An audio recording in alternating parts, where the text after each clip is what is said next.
I'm just wondering, what would it look like if instead of trying so hard, what would it be like if you could try softer? Like, what would that be like for you?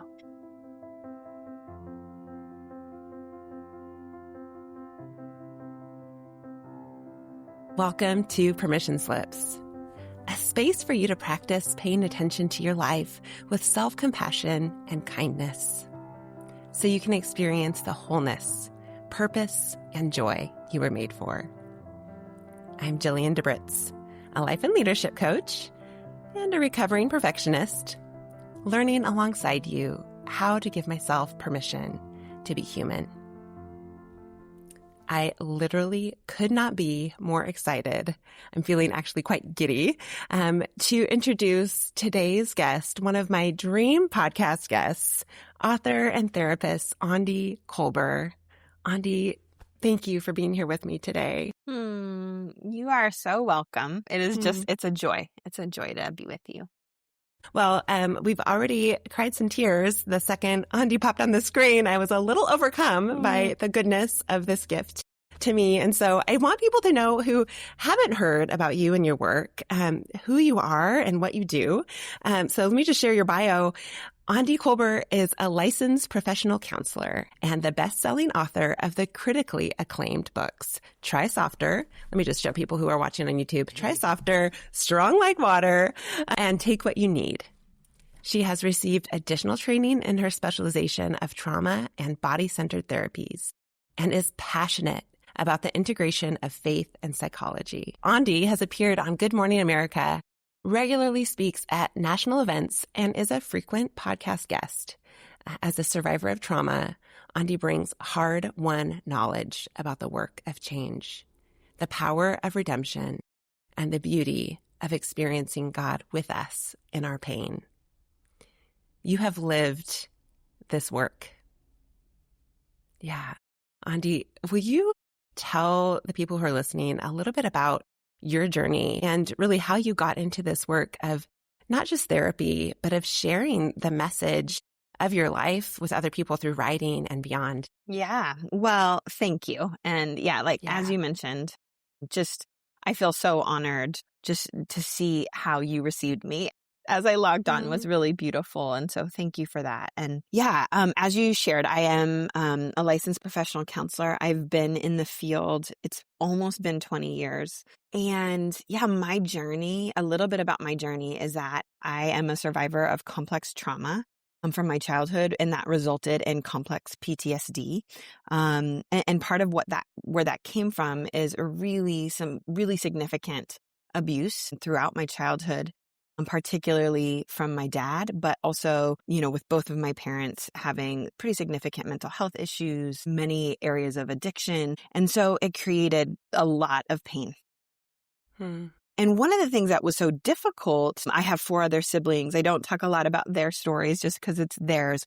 But one of the ways that I learned to cope with some really overwhelming circumstances. And there were many ways, because that's the thing about complex trauma is that it's not simple.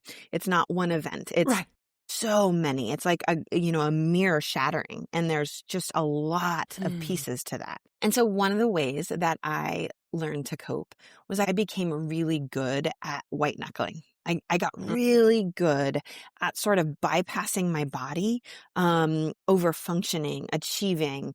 I became also really good at attuning to people outside of myself. So not me, but really I could read the room, to a T oftentimes. And that was in part because my dad was a really scary person, a really terrifying person. I developed a lot of strategies just to stay ahead of threat. And so all of these things, what was so confusing for a lot of people is that I wasn't what many people thought for a long time of as a classic trauma survivor.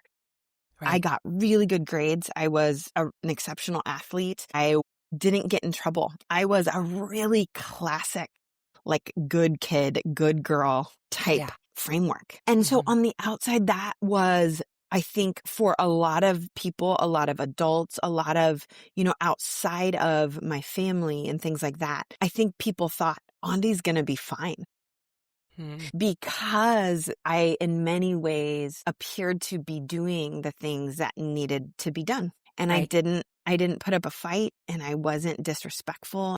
So those things were present. What was hard is internally I experienced a lot of profound panic and dread and dissociation, which is when we, Yeah. it's connected to our nervous system, and we learn to disconnect from ourselves in Yeah. order to navigate threat. So there was a lot happening that other people didn't know. And so as I, by the grace of God, there were a lot of things in my life that also were present. One of them for me was basketball. That gave me something. It kind of gave me a pathway, like, I'm going to get out of here. And one of them was my faith. That was an important thing, even though there was some complicated elements. There were definitely elements of spiritual abuse in my story as well.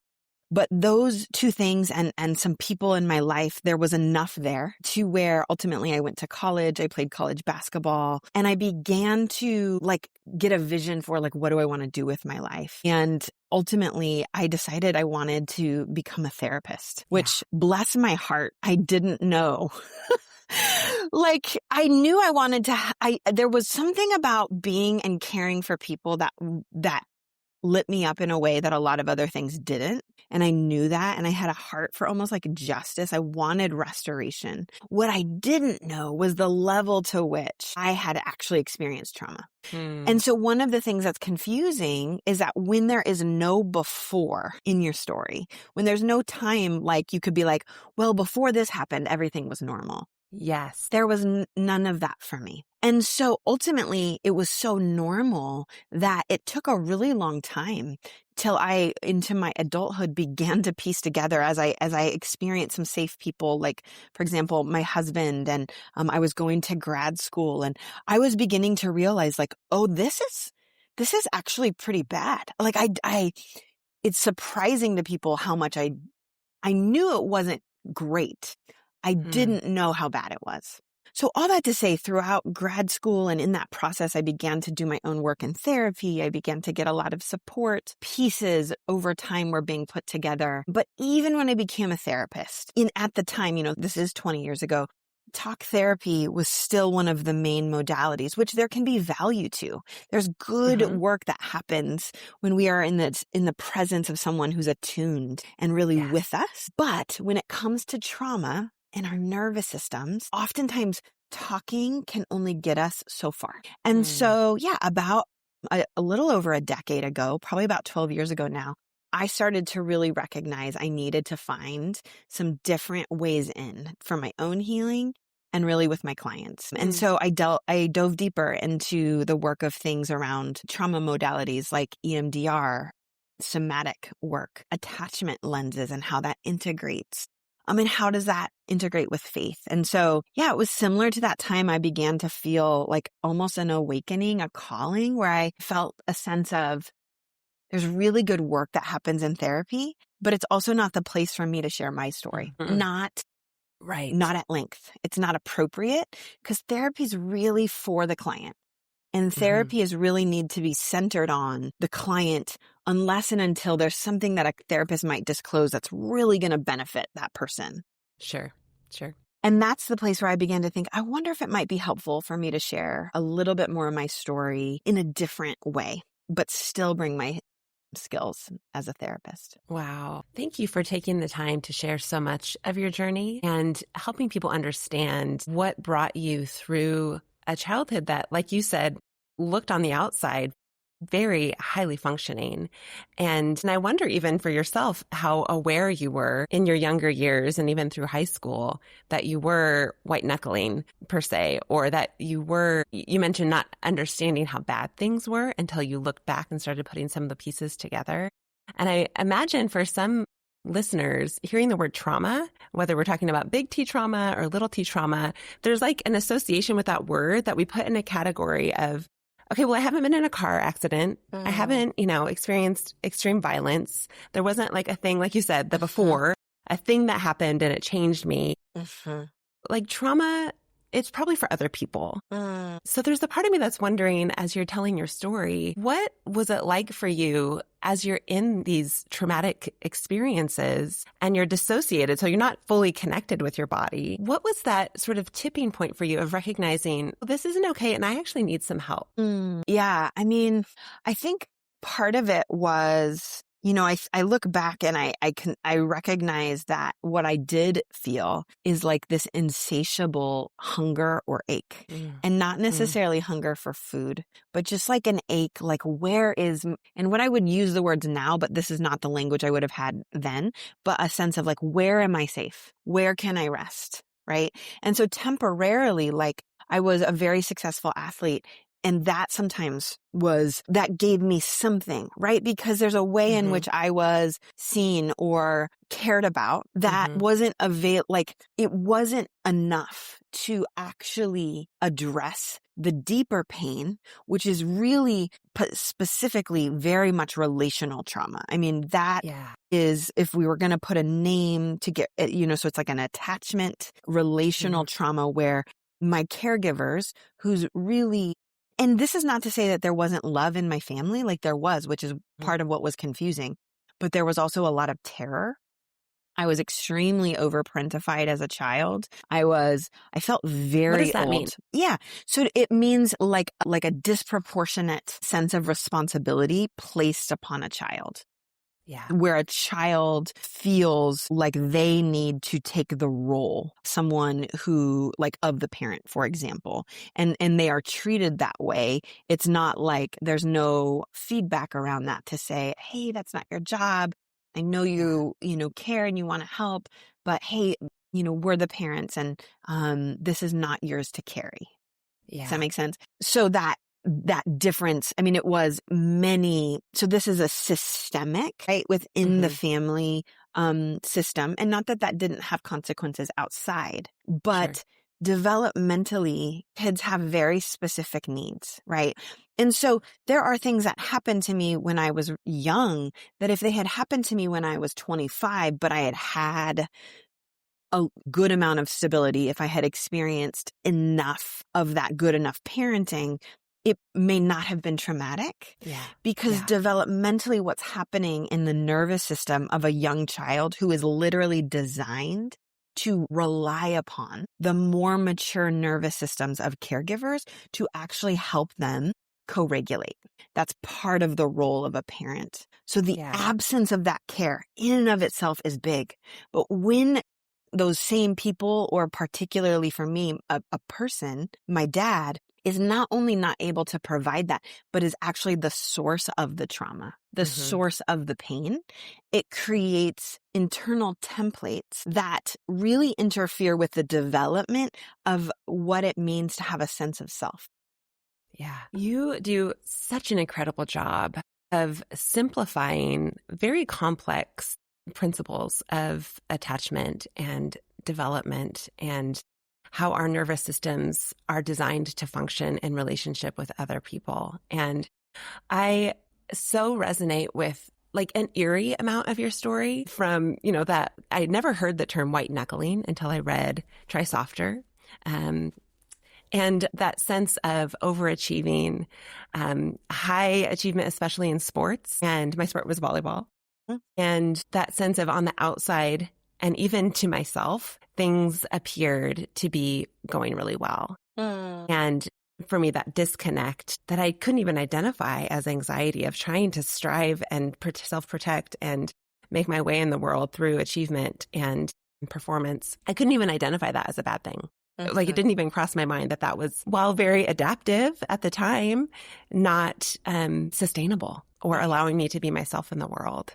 And so I remember reading Try Softer. It's so interesting what God was already stirring up in my life and story. And I had been through years and years of some deep pain, mental health implosions, 2 different times where I was wrestling with my sense of identity and who am I if I'm depressed and can't perform, and a lot of things around my achievement not being enough anymore. And about 6 years ago now, I was meeting with my spiritual director at the time, and in a season similar to what you described in the beginning of Try Softer, which I would love for you to talk about, where I was working so hard and I was exhausted and I felt like I was failing at everything. And I, through tears, said something along those lines, like, I am not doing anything well.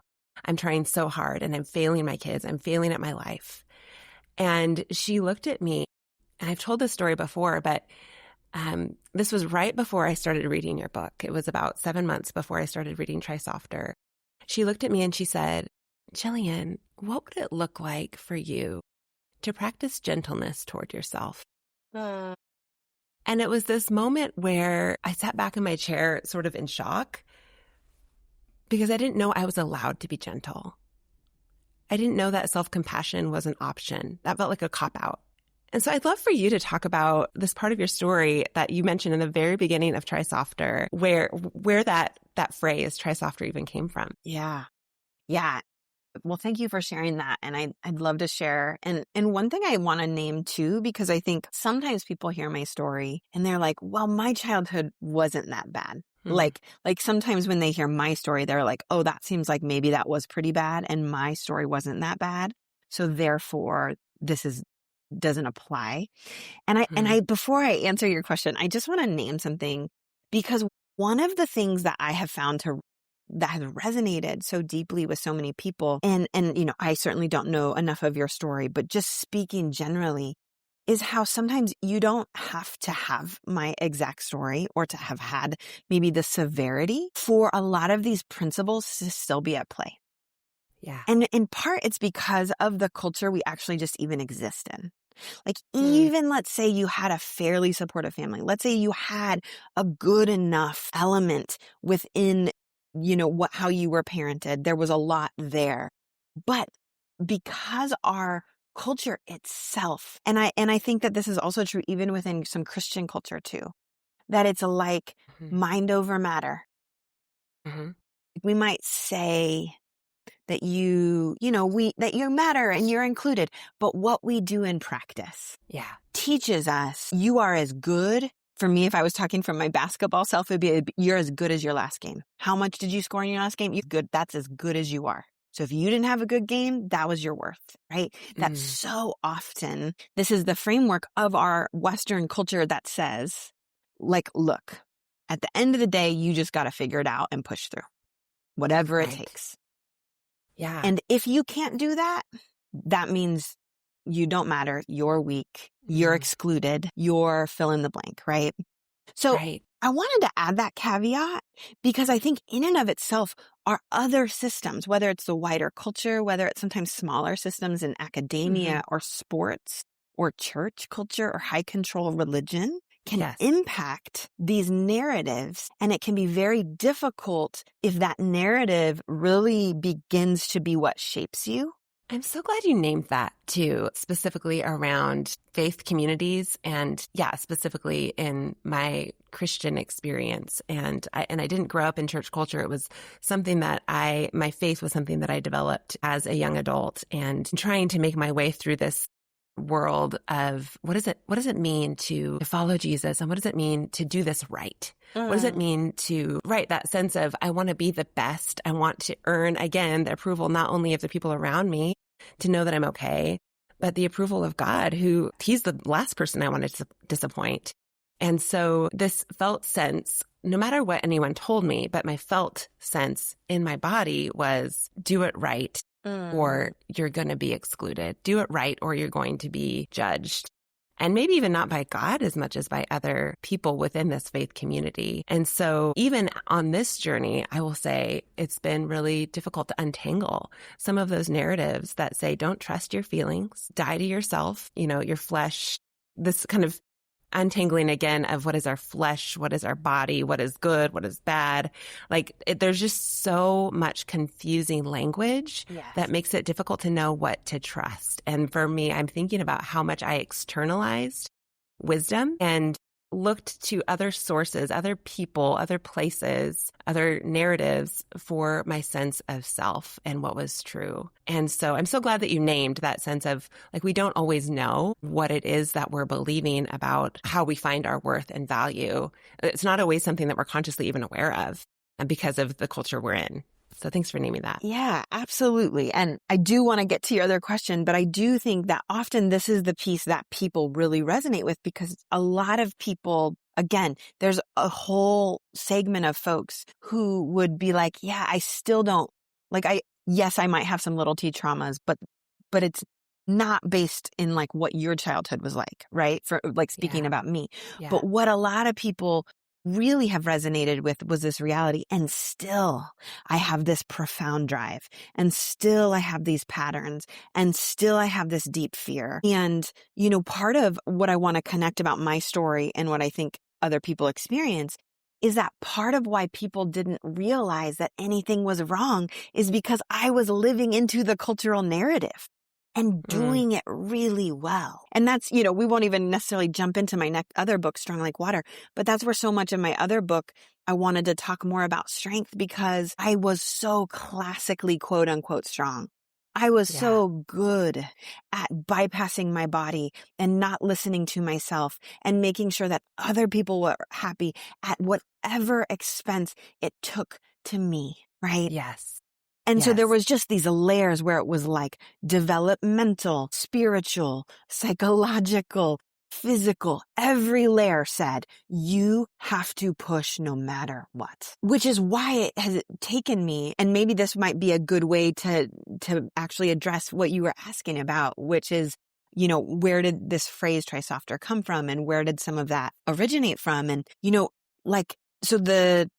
I open up the book with a story about one of my old supervisors who I had graduated from seminary. I had already gotten my degree, but when you become a therapist, you are really essentially apprenticed into the work, which is really good, because you need the guidance of, people who have more experience and wisdom, and because book knowledge does not always apply.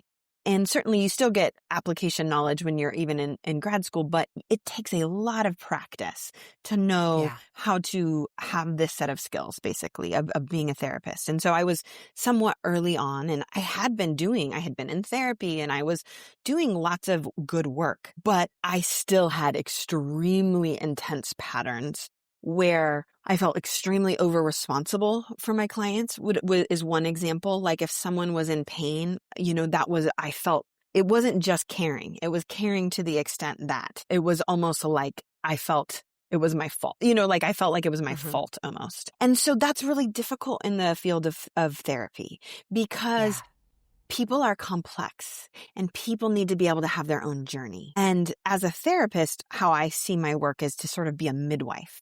Like my work is to come alongside and to have skills and to have wisdom and training and to create the conditions. But it is the person themselves who has to do the work. We cannot do work for other people, and it actually invades their agency and their healing work, right? So I had this amazing supervisor, and his name was John, and he was extremely wise and kind and attuned. And partly because of my history, I hadn't had a lot of men in my life that were what I would call safe. But John, in my nervous system, I experienced him as safe. Like I didn't even have those words at that time. I just felt this sense of like, it's okay. I don't have to pretend. I can be honest with John. And so I was going through a particularly stressful season as I was, working with a lot of clients who were often had some really significant crisis going on, and which is normal to feel some stress from that. But one day, as we're doing supervision, I bring in some cases, and John says to me, Aundi, you are doing such a good job, and I'm so proud of you. Like you care about your clients, you're empathic. But he goes, I'm just wondering, what would it look like if instead of trying so hard, what would it be like if you could try softer? Like, what would that be like for you? And, that moment, and I write about this in the book, and honestly, I talk about this story a good amount, partly just because it was one of those it was a light bulb moment. Right. I wish I could say that everything automatically changed after that. I had some parts of myself that were like, that sounds really good, John. Mm-hmm. But who's going to Yeah, get everything done? Who's going to, you know what I mean? Like, it wasn't just this automatic, like, totally. oh, of course, John, now I'll go try softer. Thank you. Yeah. Yes. Done forever. Um, Mm-hmm. Instead, what it did is it created, like it planted something in me, and it really shifted my trajectory. It made me probably similar to the story you said. It was kind of like, so like that's an option. Like I didn't even know people did that sort of. And what I would say is it took about the next, gosh, it was probably about the next 8 years of me, so John asked me the question, what would it look like to try softer? And in a way, a lot of my work is me answering the question. It's like, this is my framework. This is what I think it means to try softer, So because the words itself were so powerful, it gave me something to hold on to. And I'm so grateful to John. And sort of what I feel like I could sort of like take that baton and run with it is to say, let's create some scaffolding and some musculature to that. Mm-hmm. And so that's what the book ultimately became. Yeah. Well, and I love how you are sharing the long, slow journey of transformation that, you said this conversation happened and it took at least 8 years of practicing and building that infrastructure, that scaffolding for yourself first before you could offer that to other people. And I loved our conversation before we even started recording around the work that we have to do for ourselves, whether it's being in the work of therapy or coaching or speaking or writing or anytime we're leading other people in some way, which I would argue is most of us. We all have influence on others. But how important it is for us to do our own work and that work never ends. Yeah. So I love that you're offering the message to others that is also your own answer to the question, what does it look like to try softer? And would you let us into what it looks like for you to continue that work as you're like, people look to you as an expert, right? I remember reading Try Softer, and all of your books are so beautiful. And I will link in the show notes to all of them because every single one is a beautiful resource. And I will just say, too, as a side note, I have clients and people who follow me on social media who do not consider themselves people of faith, who have really deeply resonated with your writing and your message because of the gentleness with which you share even about the way that Jesus integrates in this journey, but that you offer such beautiful invitations for people to approach this work in a way that feels supportive to them. And so I want to make sure people have those resources. But you have been doing this work yourself and continue to do this work as you lead and share with others. So what does that look like for you now? Because it's not an arrival. That's what I'm hearing you say, and I experience for myself. It's not an arrival point. Okay, now I know how to be gentle or soft. What does it continue to look like for you? Yeah. Yeah, thank you for saying that. I mean, something I've said through the years is that I sort of think of it like I don't graduate from trying softer. And I think about it that way, not because I don't think I have grown in my skillfulness, and not because I haven't experienced healing. Like for me, I know we were talking before about like I've been working on deep work on my latest manuscript, and I'm excited to talk about that more in the future. But like the undergirding of that, the book that I wrote, I could not have written that book 7 years ago. It would have terrified me to write the book that I just wrote. And partly because this has been the journey of my own trying softer, but also just all of the work, the deep work of wholeness, of integration. And for me, try softer is a beautiful pathway in. It's an inroad to do work. And part of that is I use the language of compassionate attention in like simultaneous, like sort of in like essentially that's what try softer means to me. Is that it is the work of compassionate attention toward ourselves, which often allows us, for those, from the Christian tradition, I believe that's part of what allows us to love our neighbor as ourselves, to offer compassionate attention, is in part because we're experiencing it and participating. And in many ways, that's we're actually receiving it from God, right? And Yes. hopefully, God Yes. willing, from other safe people in our life. So there's like this dynamic of reciprocity and movement and mutuality that actually fills us, right? So it's not just us in and of ourselves somehow, like if I'm using the words language ex nihilo, like creating compassionate attention. Like often we need to receive that in order to give it and to offer it. Yeah. And then we can offer it to others, and then others offer it to us. And it becomes this beautiful dance, and like the compassion itself is sort of a fuel that allows us the witness, the attentiveness, all of those are fuel. Yes. And to me, that's the thing that I'm saying. That's what I'm not graduating from. That I always believe that my body and my spirit and my personhood is worthy of compassionate attention from myself, from my God, from people in my life. I will never graduate from needing that. And I love that. Yeah. What a beautiful gift to yourself to know that this is a journey that I will always be on, to practice receiving compassion from God, from others, so that I can offer it to myself and others. What a gift to know that, like, I don't have to get this right. I don't have to white knuckle my way to compassion, right? Yeah. Which you and I would both probably tend to think this is something I need to try hard at. It's so deeply wired in my neural pathways that I need to work really hard to learn how to be compassionate, how to pay attention to my own life and my own body and my own story.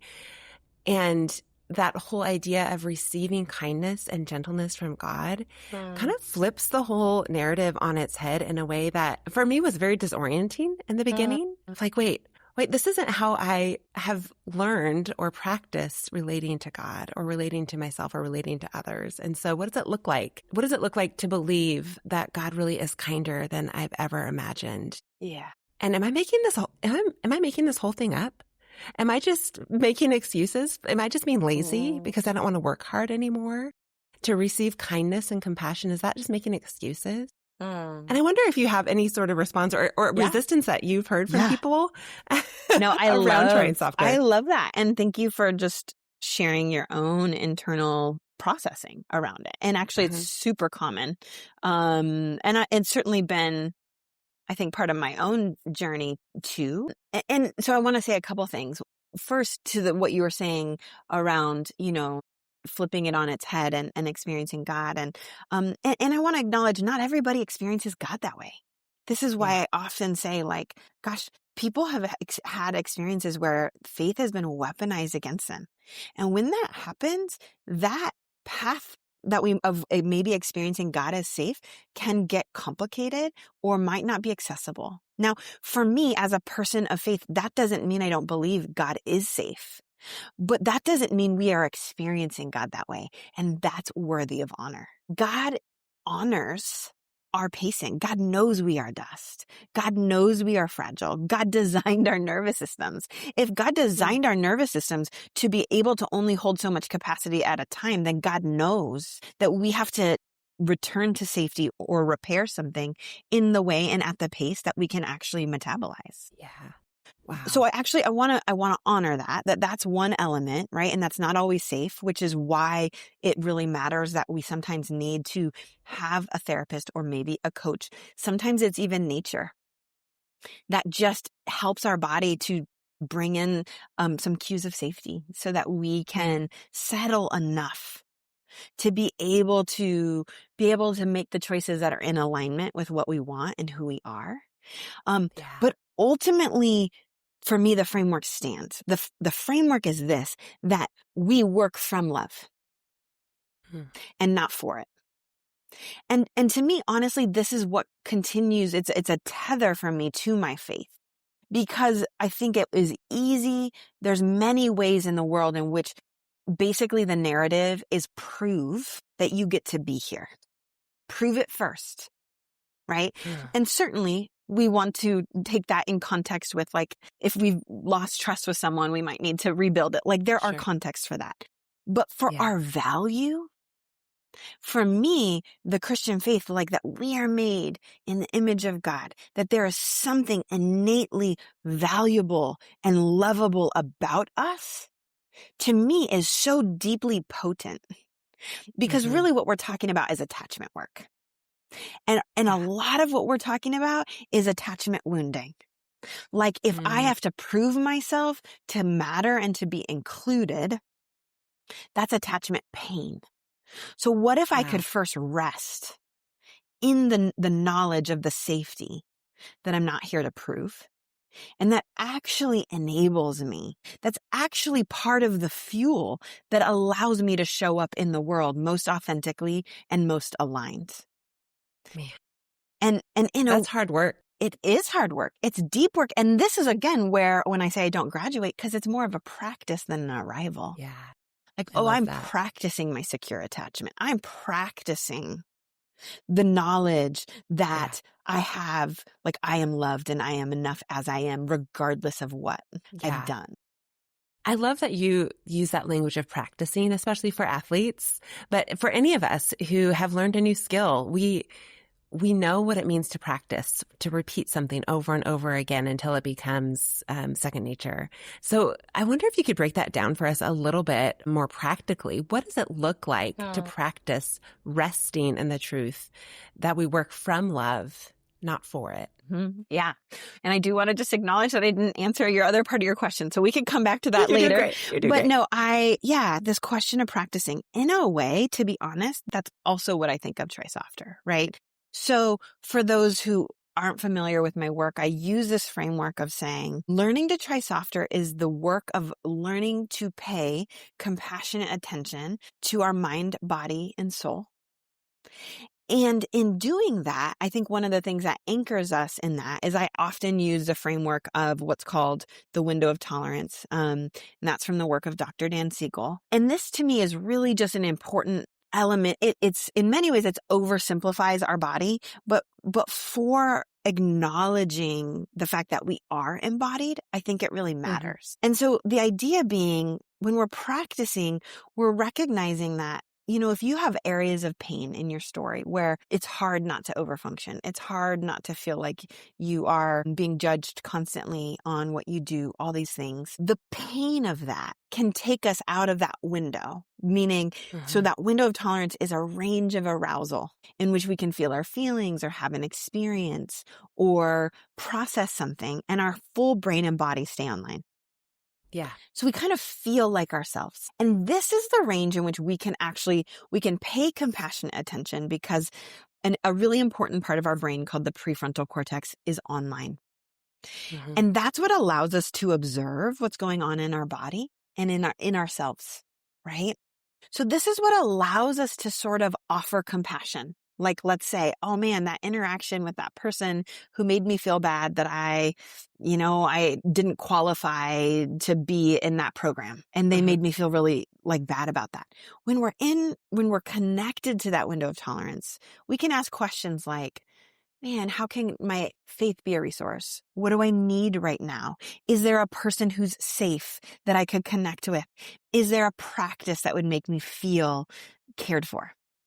But when our body perceives a certain level of safety, we will leave the window. Typically, we'll go into a sympathetic nervous system response. That's like a fight, maybe a flight, like I got to get out of here.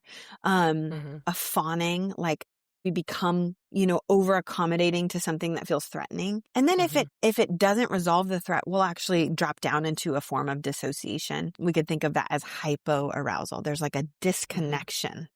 We feel not ourselves in that way. And so when I think about this is a long way around to say, what does it look like to practice? I think part of it is actually staying anchored to, can we stay with ourselves? Can we notice as much as we're able, oh, that was a little bit activating. What is it that I might need right now? Yeah. Or if we notice we're really activated, when we feel like, or we're really triggered, we're absolutely outside of our window, we're going to want, as soon as we're able to practice resources that help us. So, in my work, it might be things like grounding or orienting or being in the present to co-regulate with someone who feels really settled. And so the practices, paradoxically, it's they build.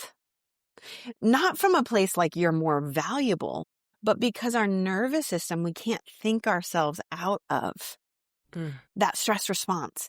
And so to practice this work means we bring our bodies with us. And we sort of ask, how might I steward the care that God has for me? What might that look like? How can we make that like smaller so that we're not just theoretically talking about it? Yeah. Is it making sure that you ate your breakfast? You deserve to be nourished. Is it making sure that you're not spending more time than your body can manage in the presence of someone who makes you feel small and ashamed? Is it making sure that you're not overcommitting to things that completely deplete you? Is it making sure that your behaviors and your actions, to the best of your ability, are congruent? Right? So here's all these ways that become more and more possible to us as we practice. I love the specificity of some of those examples of what it looks like to not try to think our way into trying softer, into self-compassion, but to practice bringing what we know to be true into our embodied, lived, felt experience. And I just, again, want to point people to all of your books have such practical resources, and, follow Aundi online. I'll link all of her stuff in the show notes because you do provide very practical resources that, again, seem so simple in some ways. Like, what does it mean to pay attention to your body and your hunger cues? It seems simple, but it's anything but easy because we live in a distracted world and we have trained ourselves to disconnect from ourselves and others. Yeah. Often because it's too painful to be ourselves in the world, but also because there's a lot of input. Yeah. And I thank you for that. And I just would say that sometimes where we start is just having compassion for our lack of compassion. Oh, I love that. What does that mean? I think it's like, and this again is, we can do this in part because we've got a little bit of access to that window of tolerance, right? So like the more that we can be as grounded as possible, that's what I would say. We can begin to observe what's going on with us. That's kind of what I'm saying. Yes. We're talking about metacognition. Yes. We're just observing as much as possible to try to not be judgmental, to just be like, oh, that's interesting. That's interesting, right? And sometimes what happens for people is similar to what I talked about with that story with John, is like, I'm like, that sounds great, John. And then I'm off to the races. Here's all the reasons why I can't. Here's why it's not open to me. Here's why this isn't accessible, right? Whatever that is for you, that we can interrupt. This is something I sometimes say, like interrupt shame with compassion. I love that. And this is even a physiological thing, right? Both of us are putting our hands on our heart, and there's actually great research to show. I mean, and it really, most people can actually notice something that happens even in their body. Like even that's an act of self-compassion. Like I feel resistance to caring for myself. Could I just have some compassion for the resistance? Yes. Oh, Aundi. That in and of itself is such a beautiful starting point for people. It's killing me that we don't have all day to talk about this. Yes. And I'm so aware of your time. But I love that you are bringing us to this point of, if nothing else, we can start with curiosity and compassion for where we are. And the reality that I keep coming back to, that judgment and curiosity can't coexist. So I can't be beating myself up and wondering what's happening with open, honest curiosity at the same time. And so that's one of my favorite practices as I talk with clients about paying attention to our own lives. That's our work. It's hard work to pay attention. But if we can pay attention to the places where compassion is even difficult, that's a beautiful place to start. Yeah. As we wrap up, which is, again, this is such a treasure. This conversation has been so rich. Is there a permission slip that you would want to give to the people who are listening?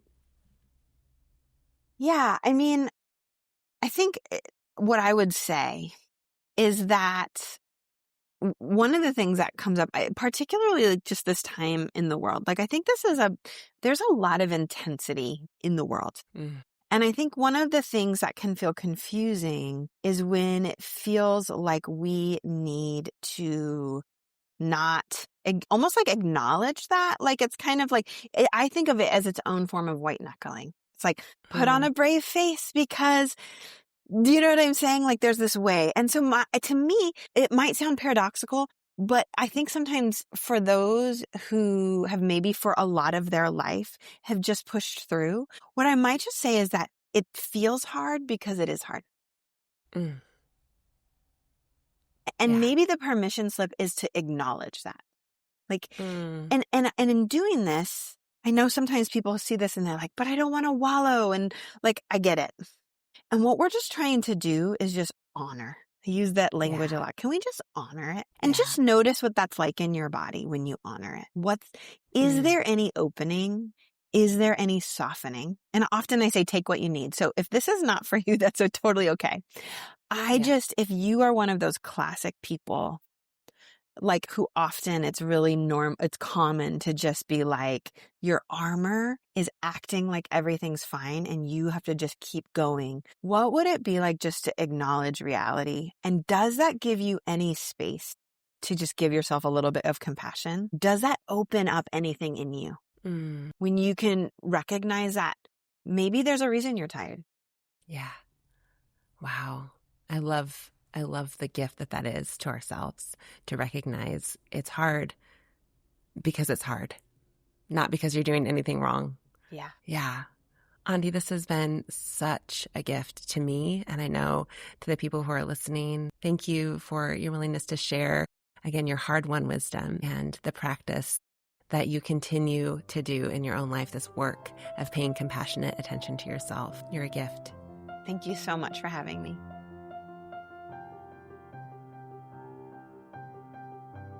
Thanks for listening to this episode of Permission Slips.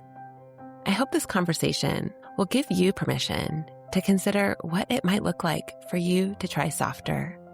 And if you're looking for resources that will help you ground yourself, please do check out Aundi's work. You can find the links to her books in the show notes. Remember, your life matters. And so does the practice of paying compassionate attention to yourself. More than you know.